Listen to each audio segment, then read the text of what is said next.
Hello everyone, welcome to another Flesh and Blood video. This week we're back with another constructed deck, this time going to be one of my personal favorite heroes, Rhinar Reckless Rampage. Let's begin. Rhinar is the original Brute hero. He has 4 intellect, 40 life, and the ability when you discard a card with 6 or more power during your action phase, Intimidate. Intimidate is an effect on a lot of his cards, pretty much the Brute specific mechanic. It says target hero banishes a card at random face down, and at the beginning of the end phase you return all cards banished this way to their hand. So when you get Intimidate, your opponent is pretty much losing that card to block or pitch for your turn, and then they'll get it back on their turn so they can have that card again. So it's not fully getting rid of your opponent's cards, but it is a way to guarantee that you're getting in damage, which for what this deck wants to be doing is really good. The equipment that we're going to be playing, actually, let's start with the weapon. Romping Club is the weapon I personally prefer when playing Rhinar.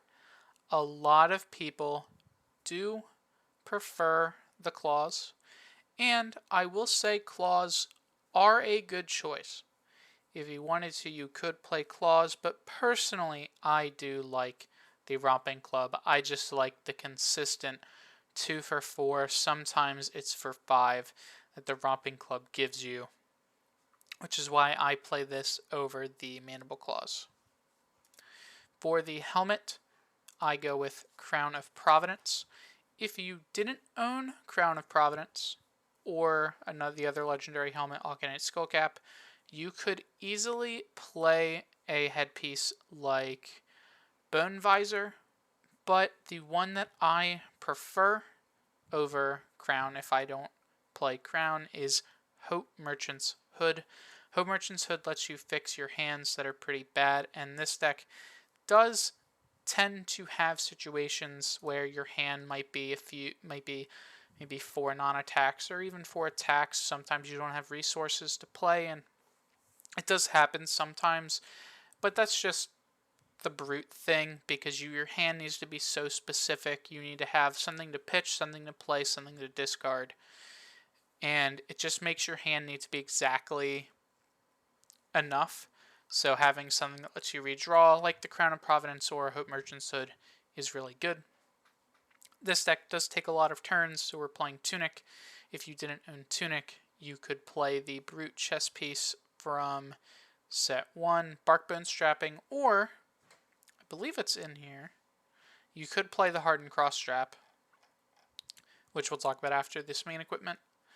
Before we talk about the gloves, we need to talk about the shoes. Scabskin Leathers. Brute, for some reason, just has the best shoe game in the game. Scabskin Leathers have 2 block at Battle Worn and the effect once per turn action. Roll a 6-sided die, gain action points equal to half the roll rounded down. Sort of the other Brute mechanic is gambling. You discard a lot of cards at random, you roll a lot of dice. That's kind of the Brute sub-theme. And even Intimidate is random. So it's a lot of randomness, and it's needed in a few situations to really push an advantage. Although, even if you don't end up using these, which you probably will at some point during most of your games, they are 3 block, so they are the best option. And that brings me to the Gambler's Gloves. Gambler's Gloves just let you re-roll a dice roll. If you roll a 1 on Scabskin Leathers, your turn would end. You need the Gambler's Gloves here for that safety net, and it's just so useful to have. This will be the main gloves you'll be playing in Rhinar or in any Brute, because you can re-roll those Scabskin Leathers that you will need at some point. Looking at the equipment that we're not bringing in every game, starting with the most important one, Beaten Trackers. This is for matchups where we don't think we need to be blocking as much with our shoes. We want that guaranteed action point over something like the randomness of the shoes, of our main shoes, the scabskin leathers. To complement them, we have skull crushers as well, so where if we don't need the arcane barrier from our Norrune gloves, we can bring in the skull crushers to sort of keep that block. And especially if we bring in the beaten trackers, we don't need the gambush gloves anymore, since we don't have any other dice roll effects. Well, we have one in the sideboard, but that one's not as important. The other super important equipment is the heart and cross strap here. Just get free resources. This is also similarly will probably be brought in with the beaten trackers in a super fast game that we need to race. Having the 2 resources for free just is super strong. Doing something like a heart and cross strap into something, maybe a breakneck battery or even an alpha rampage, this is something that discards, proccing our beaten trackers, and then letting us come in with another attack or our weapon is just super strong. The last 2 equipment that we are playing are the Norrøn gloves that I've already talked about. Gloves are the most common replace spot for Brute, so Norrøn gloves is super easy.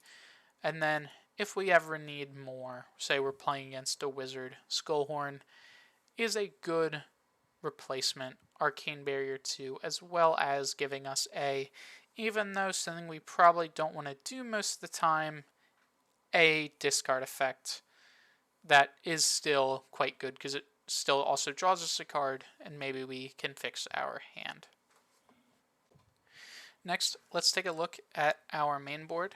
This deck includes 3 Alpha Rampage, 3 red and 3 blue Barraging Beatdown, 3 red Breakneck Battery, 3 Command and Conquer, 3 red Vapor Scene, 2 Massacre, 3 red Pack Hunt, 2 red Pummel, 3 red Sink Below, 3 Skullcrack, 3 Swing Big, 3 Blood Rush Bellow, 3 yellow Riled Up, 3 yellow Savage Swing, 3 yellow Smash Instinct, 3 Clearing Bellow, 3 blue High Roller, 2 Reckless Swing, 3 Sand Sketch Plan, and 3 blue Wrecker Romp.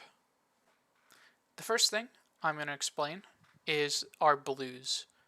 Blues are so important for Brute because so many of your cards cost so many resources. Most of them cost 2 or 3, so it's super important to have a large amount of blues in your deck, or at least a pretty good amount of blues in your deck. You don't want too many because not a lot of them have that 6 power that you want, the only one being Wrecker Romp, which we are playing 3 of. But you do want blues so you can pay for your attacks because they're all really strong, all having 6 base powers. They're all going to take a pretty big chunk out of your opponent's health if they are not blocked. The other blues we're playing are the Clearing Bellow and the High Roller alongside the Barraging Beatdown as just cards that if we need to play to get out of our hand, they're very good.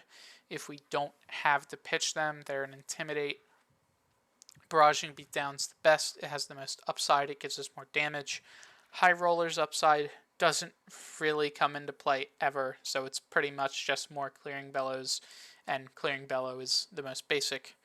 Sand Sketch Plan can sometimes intimidate our opponent. This is mainly here for hands where we're confident enough that we can confirm this 2 action points and then still do something off of it. Maybe we somehow get to play 2 Swing Bigs in a turn, or a Swing Big and a Massacre, and we want to do this instead of rolling our Scabskin Leathers because sometimes we need a tutor for something. This card has its upside, it's very good, but a lot of times you're just going to be pitching it, which is okay, because you definitely need just resources sometimes. A card that I was testing was Titanium Bauble. However, Titanium Bauble ended up being a little less desirable than some of the other blues we would playing. Like, this is obviously better than Titanium Bauble. all the blues we're playing are better than Titanium Bauble, but there is upside to playing just a general resource, is what I'm getting at. This card can just be general resource that you just pitch. And then the Reckless Swings are here because this card pretty much makes it so your opponent's life total is 2 less than they start. So this card, one of the best brute cards out there. Next, I want to take a look at our pumps. Pumping up attacks is a way that Rhinar can stay in the game. Cards like the Barraging Beatdowns and mainly the Bloodrush Bellow are how we stay competitive. Having a Bloodrush Bellow +2 attacks is a +4 pump on the turn. Sometimes we get even more than 2 attacks with a Bloodrush Bellow. That's why the Mandible Claws are so desirable, because they get extra benefit from the Bloodrush Bellow. As I said, I personally don't prefer them, but if you were new to Rhinar, I would definitely recommend trying out the Mandible Claws. Instead of the claws, I play a bit of a slower Rhinar. I have 2 pummels in here. These are here because they can take extra cards out of your opponent's hand, and they are super good in complement with something like Command and Conquer, a card that is extremely strong, or even a Swing Big, having your opponent block with 3 of their cards to try to get the quick in for another turn, and then you pummel it, make them lose their last card, and they pretty much just skip their turn. So you have a lot of ways to make pummel really good, and you can even play it on the Romping Club later and put your opponent in a situation that makes them think you might have the pummel or you might not have the pummel. Moving on to, before we talk about the attacks, some more defensive options. Favor Scene, Sink Below, super good. Sink Below helps us filter our hand. Favor Scene helps us see what's on top. Alongside the Reckless Swing, we have some pretty good defense, but these are just generally the best ones. You don't want something like an Immovable in this list because you really can't ever pay for it, because you need the blues to pay for whatever you're doing on your turn, or you're just like full blocking. So now let's talk about the attacks.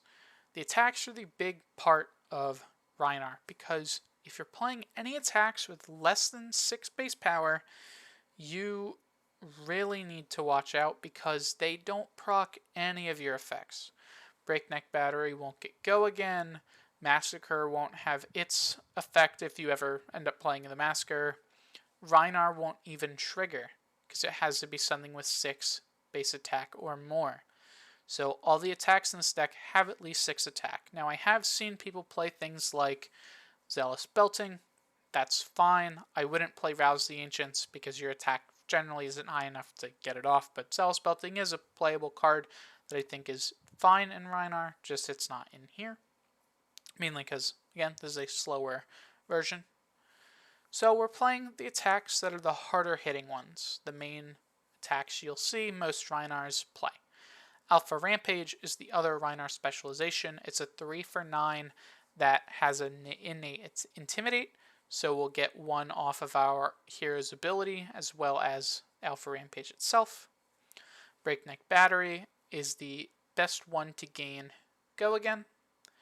Massacre, if it's discarded by one of our attacks for one of their costs, we get an extra Intimidate.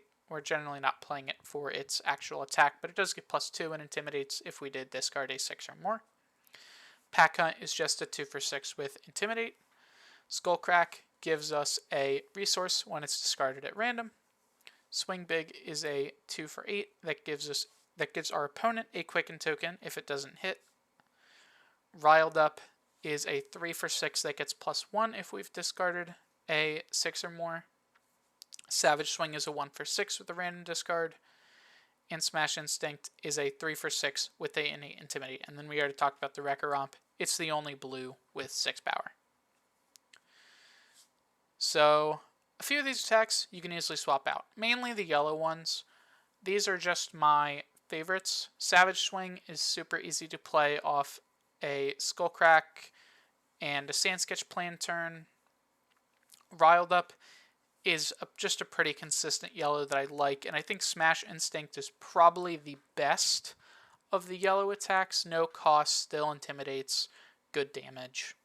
I've seen people play Yellow Wrecker Romp. I've seen people play, I think it's Pack Call, the yellow attack from the Rhinar deck. I've seen people play Barraging Bighorn.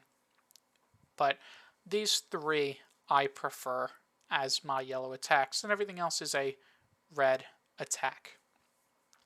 For our pumps, they have to be brute attacks, so I didn't really talk about the CNC, so I'll do that before I explain the other ones more in depth. The Command and Conquer is just here because it's super strong, but you don't need them. You could play, I would probably play another yellow 6 power over something with utility, but if you needed the utility, you could play Amnesia, you could play, I guess, Erase Face, you could play Humble. Humble's probably the main one. I would probably play Humble instead, because shutting off your opponent's hero ability for the turn is really strong. But either a yellow brute card or one of the 2 cost utilities if you don't have CNC.